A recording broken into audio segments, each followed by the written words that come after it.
Assalamualaikum warahmatullahi wabarakatuh. Saudara, kembali lagi berjumpa dalam Sapa Kalsel, dan di pagi hari ini kita akan membicarakan tentang penghapusan jurusan IPA, IPS dan bahasa di sekolah menengah atas. Dan bersama kami sudah hadir pengamat pendidikan dari Universitas Lambung Mangkurat dan juga kepala sekolah dari SMA Negeri 5 Banjarmasin. Assalamualaikum Bapak-bapak. Waalaikumsalam Oke, warahmatullahi wabarakatuh. terima kasih sudah datang di Sapa Kalsel, Pak. Terima Oke, kasih. kalau berkaitan dengan penghapusan jurusan IPA, IPS dan bahasa di SMA, dari pengamat pendidikan dulu seperti apa tanggapannya, Pak? Oke, begini Bang ya, bahwa penghapusan jurusan IPA, IPS dan juga bahasa ini kan merupakan momentum yang selaras dengan implementasi dari kurikulum Merdeka yang hari ini sudah berubah nomenklaturnya menjadi kurikulum nasional. Nah, di mana di dalam ciri atau karakteristik yang ada di dalam kurikulum Merdeka, ya kita sebutlah kurikulum nasional hari Betul. ini karena peraturannya sudah terbit. Oke, yakni berarti sudah resmi sudah resmi. Jadi akan diberlakukan tahun ajaran ini, iya, begitu? 2024 2024, 2025. ya, 2025. Oke. Nah, jadi itu kan sangat menekankan sekali terkait dengan minat bakat dan juga rencana studi si siswa sendiri. Betul. Nah, sehingga dengan adanya penerapan kurikulum itu pada tahun ini, maka itu juga harus dibarengi dengan yang namanya perubahan paradigma substansional yang ada di dalam sistem pendidikan itu sendiri. Salah satunya adalah dihapuskannya jurusan IPA, IPS dan juga bahasa. Karena di dalam beberapa tanggapan yang itu diutarakan oleh berbagai akademisi sekaligus juga praktisi terkait dengan persoalan adanya jurusan ini kan dari dulu ya, mungkin dari zaman kita dulu sekolah SMA itu dirasa adanya pengkotakan, diskriminatif. Nah, diskriminatif dan tidak sesuai dengan minat bakat dari siswa itu sendiri. Karena kan kita selalu dikotakan bahwa IPA itu adalah klasternya yang pintar gitu. Yang dilihat dari hasil evaluasi rapor kelas 1, di mana apabila nilai-nilai ilmu yang menyangkut terkait dengan keilmuan IPA itu tinggi, maka dia masuk klaster IPA. Nah, sedangkan yang di samping itu kan IPS. Nah, IPS dan juga bahasa. Nah, kemudian ketika rencana studi lanjut siswa ini terkait dengan penjurusan yang akan dipilih pada saat kuliah nanti. Ya, pada saat kuliah nanti ini yang sering terjadi proses yang bisa dikatakan diskriminasi. Nah, di mana beberapa sistem yang kita lihat pada tahun-tahun sebelumnya bahwa anak yang notabene-nya dia merupakan jurusan IPS itu tidak bisa mengambil jurusan-jurusan yang itu terkait dengan persoalan ilmu eksak ya, sebutnya IPA misalnya. Nah, tentu ini stigma-stigma ini yang coba untuk dihapus oleh kementerian hari ini. Nah, dalam rangka juga selaras dengan tujuan diimplementasikannya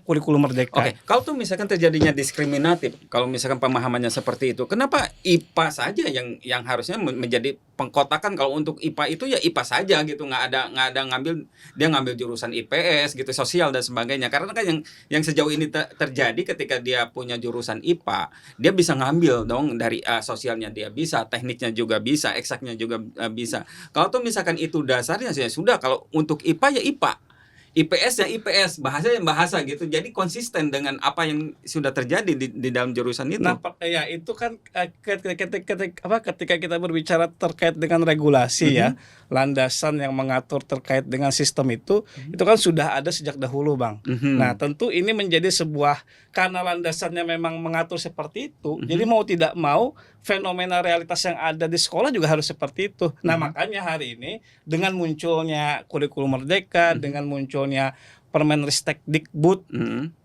Ristek, mohon maaf, nomor 12 tahun 2024 itu tentang kurikulum itu mencoba untuk mengubah paradigma itu. Jadi siswa sejak kelas 11 ya, kelas 11 dan juga kelas 12, karena di kelas 10 itu mereka masih mendapatkan mata pelajaran umum yang sama ketika kelas 10, kemudian di kelas 11 dan juga di kelas 12 itu baru ada program peminatan atau mata pelajaran pilihan.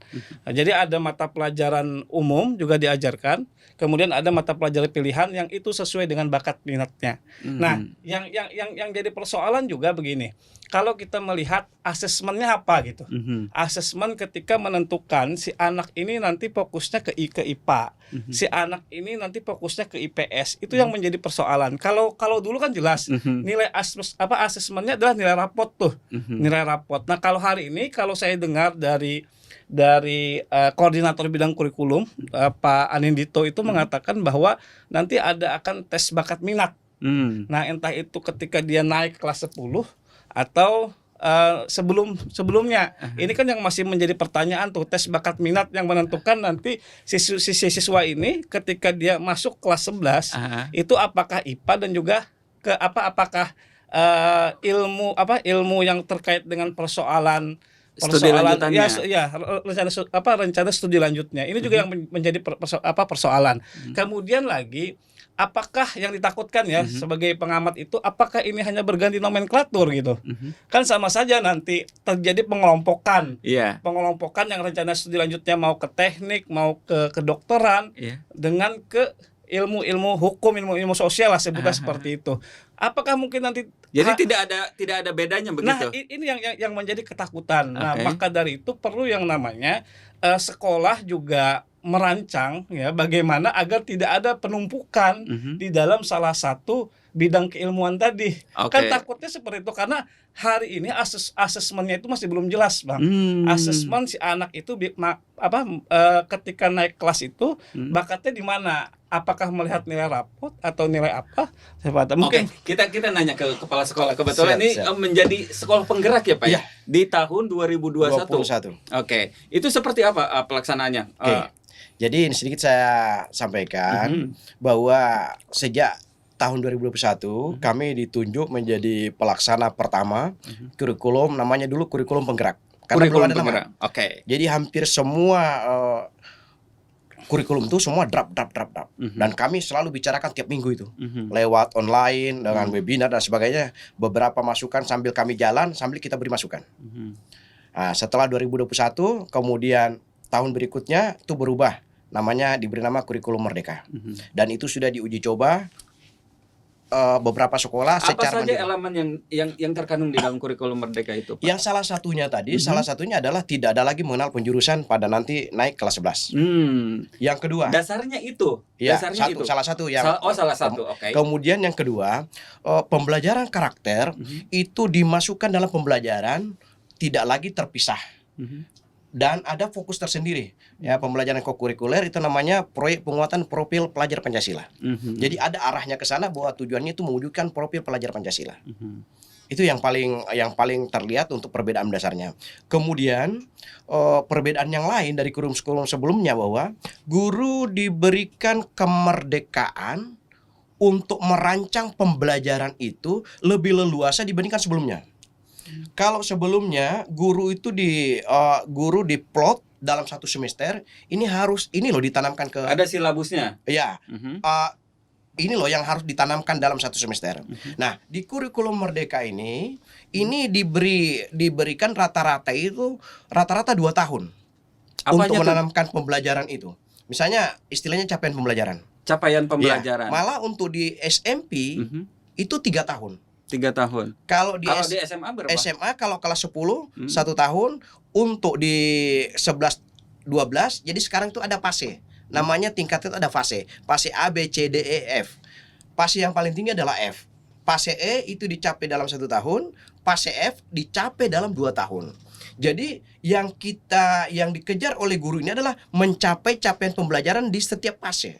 Capaian pembelajaran. Betul. Oke, kita tahan dulu, Pak. Kita akan kembali saudara setelah jeda iklan berikut ini.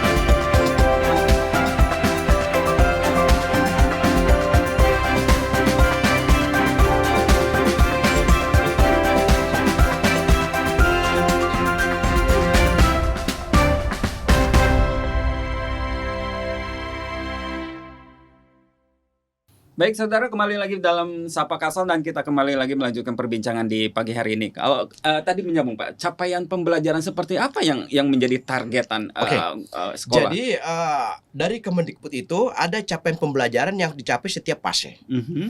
Khusus untuk untuk tingkat SMA itu fase itu dicapai dalam 1 tahun, sementara untuk kelas 11 fase F dicapai 2 tahun. Oke, tujuannya apa? Jadi tujuannya di sini bahwa guru dalam mengajar itu tetap diberi rambu-rambu, meskipun merdeka, tapi tidak merdeka bebas-bebasnya. Tetap ada rambu nasional yang perlu dicapai. Apa itu? Ya dalam capaian pembelajaran itu sudah ada diatur. Dan guru untuk mencapai itu diberi keleluasaan. Kalau sistem sebelumnya 1 semester itu harus dicapai. Sehingga apa yang terjadi? Guru terkesan seakan-akan mempercepat pembelajaran, menjajali siswa dalam satu semester untuk tercapai target ini. Oke. Dengan itu semua kurikulum sekarang. Oke, itu semua mata pelajaran, Pak. Betul.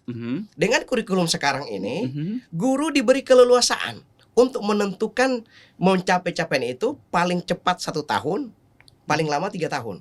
Khusus SMP itu 3 tahun. Jadi maksudnya begini, kalau saya analogikan, capaian pembelajarannya adalah dari SMA Negeri Banjarmasin, anak-anak harus bisa sampai ke kantor Kompas TV ini.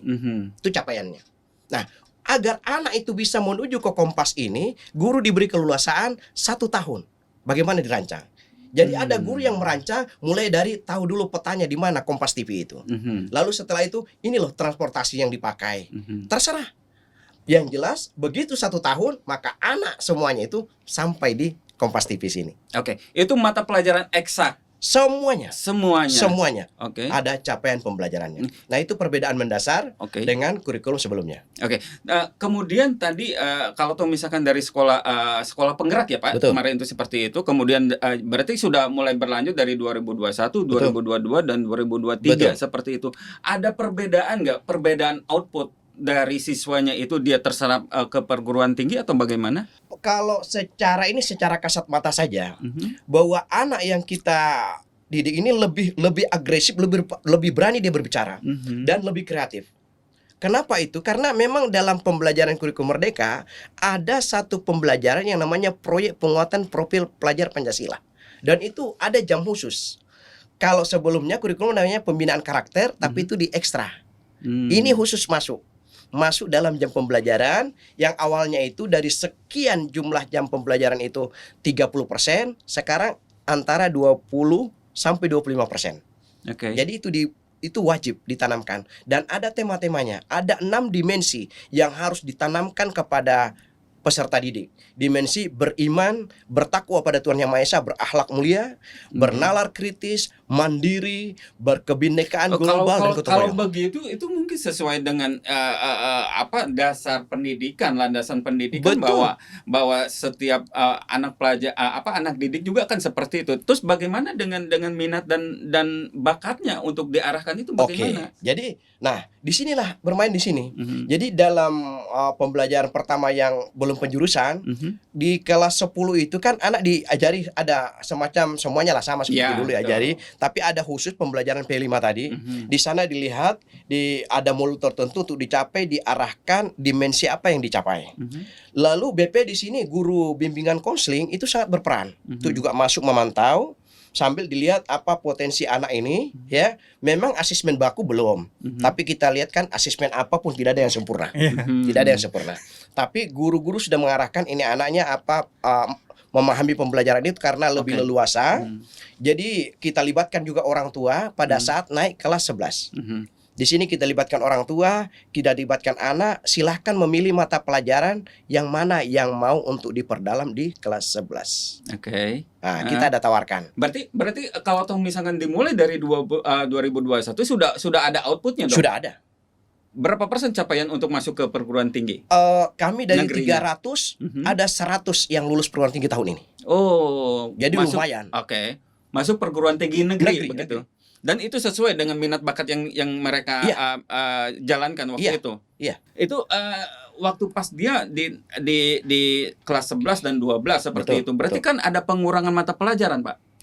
Pengurangan mata pelajaran tidak juga. Sebenarnya ini yang saya katakan, kadang-kadang ada orang salah kaprah, dipikirnya seperti tadi bahwa kayak ganti kulit. Memang kalau kurang memahami terkesan kayak ganti kulit. Kami pun awal-awal itu seperti ganti kulit aja IPA IPS. Istilahnya namanya tidak peminatan, sebenarnya mengarah IPA IPS awalnya. Karena kami sesuaikan. Jadi dulu itu kami coba memberikan peminatan seluas-luasnya kepada anak tawaran. Apa yang terjadi?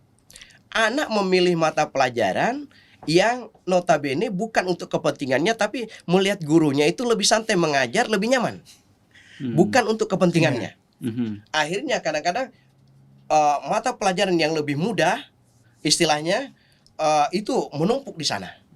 Kemudian yang agak-agak sulit seperti matematika, fisika, ini nggak ada yang milih. Ya kan? Nah ini Berarti gurunya nganggur dong kalau begitu. istilahnya kalau nganggur tidak, karena kan di kelas 10 kan ada.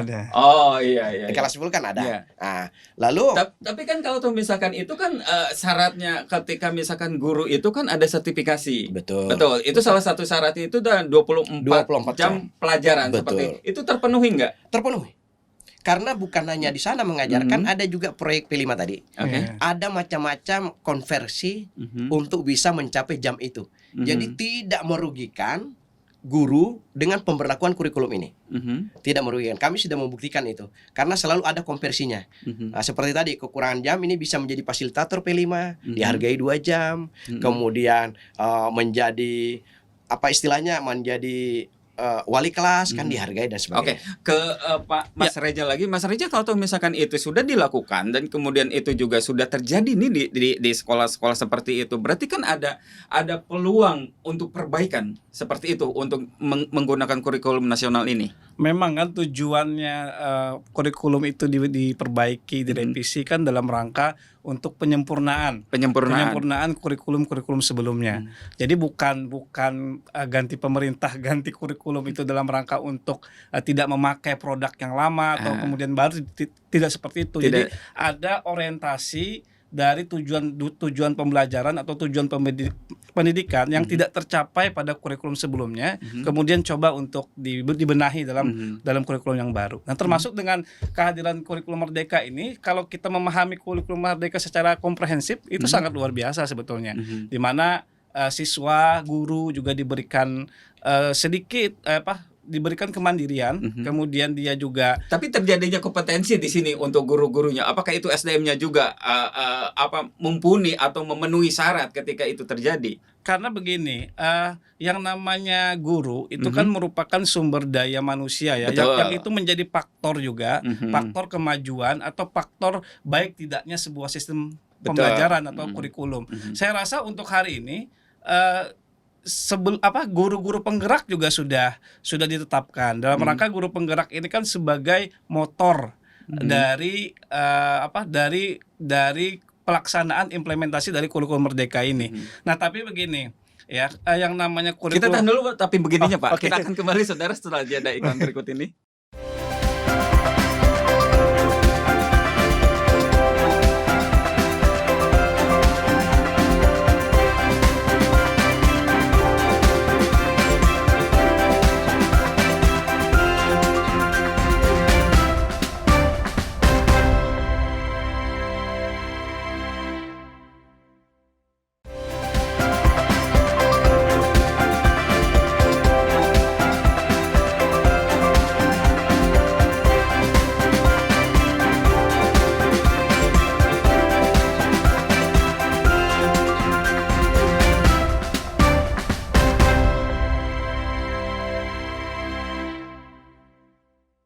Terima kasih saudara, masih di Sapa Kasal dan kita kembali lagi melanjutkan perbincangan di pagi hari ini. Kita lanjutkan lagi Pak. Tapi begininya seperti apa tuh Pak? Tapi begini, hari ini kan terjadi ketidaksinkronan pemahaman antara sekolah ya dengan perguruan tinggi. Nah itu benar. Di mana kan beberapa pengamat mengatakan bahwa perguruan tinggi hari ini semacam berteriak gitu dengan adanya lulusan dari kurikulum Merdeka ini yang menghapus nanti jurusan IPA dan juga IPS. Nah, karena kenapa? Karena siswa itu tidak dibekali tentang pengetahuan dasar ketika dia mau masuk ke perguruan tinggi. Itu hanya dia dapatkan pada kelas 10.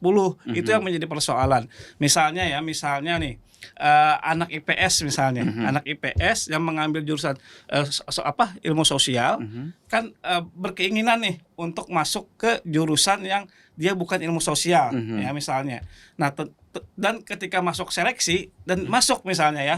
Nah, ini kan menjadi sebuah problem di mana ketika dia sekolah dia tidak mendapatkan itu materi dasar itu dalam waktu yang cukup lama. Itu hanya dia dapatkan pada materi waktu kelas 10 saja. Kan ini menjadi satu problematik hari ini. Nah, misalnya juga jurusan yang konsentrasinya lebih ke arah ilmu-ilmu teknik, kemudian ilmu-ilmu kedokteran atau ilmu apa dan sebagainya, ketika masuk jalur rencana studinya itu mau mengambil jurusan yang berlawanan dengan itu, dan ketika ikut misalnya kan jalur masuk perguruan tinggi itu ada 3 ya. Betul. SNBT, SNBPTN, kemudian mandiri. Nah, yang yang memakai UTBK itu kan jalur yang SB itu. Nah, ketika dia lulus itu kan kemudian diterima di ilmu sosial dan notabene-nya dia tidak dapatkan di SMA, ini juga menjadi sebuah problem. Nah, ini yang menjadi ketidaksinkronan antara apa yang ada di perguruan tinggi dengan di sekolah. Oke. Tapi Kemendikbud kan berhak juga untuk merubah sistem di perguruan tinggi atau tidak? Selama ini itu masih belum dilakukan. Mungkin tahun depan itu akan diberlakukan ya. Kita lihat saja, nanti kita tunggu bagaimana. Oke. Oke, ke Pak Muklis lagi. Pak Muklis, waktu misalkan tadi kalau misalkan nih anak ini jurusannya kalau tuh misalkan kedokteran sudah pasti, misalkan matematika, fisika, kimia seperti itu. Kemudian juga kalau tuh misalkan anaknya ini dia suka seni. Apa mata pelajaran apa yang menjadi suguhan bagi mereka untuk minat bakatnya? Atau misalkan tata boga misalkan seperti itu, atau misalkan mau jadi jurnalistik seperti itu apa mata pelajaran apa yang disediakan? Sedikit tadi sebelum saya ke sana ya, saya katakan bahwa kebijakan apapun pasti ada kritikan. Tapi kita berpikir positif saja. Kemudian kalau misalnya anak tadi tidak tidak dibekali dengan cukup, disinilah kita sosialisasinya bagaimana anak itu supaya betul-betul mau kemana masa depannya, dia memilih memperdalam materi itu. Jadi akan lucu kalau dia nanti pilihannya hanya mengambil ekonomi, ngambil sosiologi, geografi, lalu dia masuk kedokteran. Ini kan bunuh diri. Tidak mungkin itu. Itu anak berarti gagal pendidikan. Disinilah BK berperan di sana. Dan di sini saya mintanya juga bahwa perguruan tinggi juga harus terjun ke sekolah untuk sosialisasi supaya tidak salah. Nah, berarti kalau begitu asesmennya berkali-kali dong, bukan hanya di kelas 10 saja mau naik ke 11. Jadi kita asesmen itu, penilaian pengamatan itu sudah mulai di kelas 10. Kita sudah sampaikan sosialisasi bahwa untuk materi ini, ilmu ini dan sebagainya arahnya adalah ke sini. Kalau tuh misalkan nih ada anak didik yang kemudian secara evaluasi dari raportnya itu dan itu tidak memenuhi apa yang sedang dia lakukan, itu bisa pindah. Misalkan orientasinya ternyata anak ini tidak sanggup nih di sini, berarti dia pindah gitu seperti itu. Dia ada 6 bulan satu semester, dia bisa pindah untuk mencari minat yang lain yang pas. Jadi seperti di pertanyaan tadi, kalau di kelas 11 itu kan kita berikan mata pelajaran pilihan. Mata pelajaran pilihan itu awalnya. Jadi memang karena ini istilahnya kebijakan lah. Awalnya itu dibentuk di blok MIPA, IPS, kemudian bahasa, vokasi, diarahkan. Ya, vokasi itu arahnya tadi nanti tata boga apa segala, arahnya itu. Lalu begitu di blok seperti ini kan seperti IPA, IPS lagi, ganti baju aja kan. Nah, sekarang dengan Permendikbud yang baru, ini tidak ada lagi, hanya betul-betul diberi kebebasan sekolah menyiapkan minimal 7 mata pelajaran pilihan sesuai dengan sumber daya di sekolah. Apa saja itu Pak 7 mata kuliah? Minimal. Minimal. Dari 18. Dari 18. Jadi 18 berarti mereka kalau si anak didik itu tidak misalkan dia hanya bisa ngambil 10. Itu enggak apa-apa. Dia diberi batas mengambil pilihan itu 4 sampai 5 aja. 4 sampai 5. Kita tawarkan karena kan kalau sampai 10 kan dia sampai jam berapa di sekolah? Jadi kita beri waktu 4 atau 5. Jadi mata pelajaran yang pilihan itu disesuaikan itu kan seperti kimia, fisika, biologi, itu untuk sosiologi. Gitu ya, kita tidak mengatakan ini eksak apa segala, tapi kita tawarkan. Sosiologi, ekonomi, bahasa Inggris lanjut, bahasa Indonesia lanjut, seni dan sebagainya, prakarya, itu tawarkan sesuai sumber daya. Jadi silahkan bisa ditawarkan semua di 18 asal ada gurunya apa tidak. Iya. Ya kan?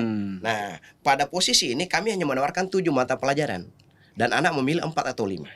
4 atau 5. 4 atau 5. Oke. Jadi di situ kita tawarkan sehingga anak itu sudah tahu kalau dia masuk kedokteran, dia akan kecenderungan karena masuk kedokteran dia sudah mengincar ilmu apa yang Ya. selaras dengan kedokteran. Dia akan pilih biologi, kimia, ya kan? Mungkin dia juga akan pilih sosiologi Oke. karena seorang dokter pun dia harus tahu manusia. Oke. Kalau begitu nggak beda jauhnya dengan SMK dong. Iya kan sudah ada apa ya dikondisikan ya Iya. sebetulnya kita mau rencana studi lanjut kemana kan SMK sudah ada jelas seperti itu. Nah cuman juga yang jadi persoalan adalah kalau kita melihat dari angka partisipasi kasar maupun partisipasi murni anak sekolah SMA yang melanjutkan perguruan tinggi di Kalimantan Selatan kan cukup rendah nilainya. Ini juga menjadi satu problematik juga kalau misalnya kementerian mencoba untuk menyusun atau sudah mengimplementasikan ini. Nah, ya harusnya itu diimbangi dengan adanya program-program yang lain. Misalnya adanya bantuan beasiswa untuk studi lanjut atau bantuan yang itu bercirikan bahwasanya ini merupakan bagian dari implementasi kurikulum merdeka. Oke. Karena kan tujuannya adalah untuk meningkatkan partisipasi siswa SMA itu untuk lanjut ke rencana studi selanjutnya. Oke. Nah, harusnya tidak hanya dalam bentuk seperti itu. Jadi perlu juga yang namanya stimulus dari pemerintah Oke. pusat gitu. Ini ada waktu 60 detik Pak, mungkin kita bagi 2 30 nih seperti itu. Hal yang penting dari kurikulum Merdeka atau kurikulum nasional yang sekarang ini ada 30 detik, silakan disampaikan. Hal yang penting adalah kita bersangka positif dan maksimalkan kebijakan yang ada. Saya sangat yakin bahwa kurikulum nasional sekarang ini bisa mengeksplor kemampuan anak didik kita, minat dan bakatnya. Dan outputnya juga akan jelas Jelas. begitu seperti. Oke. Iya betul. Hakikatnya juga saya setuju apa yang disampaikan oleh Pak Mulis bahwasanya kurikulum Merdeka ini kan sangat menekankan sekali minat, bakat dan juga rencana studi dari siswa itu. Nah, jangan sampai nanti kondisi-kondisi yang existing seperti hari ini itu terjadi lagi. Nah, tentu dengan kurikulum Merdeka itu bisa menjawab semuanya. Terima kasih. Baik, terima kasih Pak Muklis. Terima kasih Mas Reja. Demikian saudara, perbincangan di pagi hari ini, kita akan kembali di episode berikutnya. Sampai jumpa.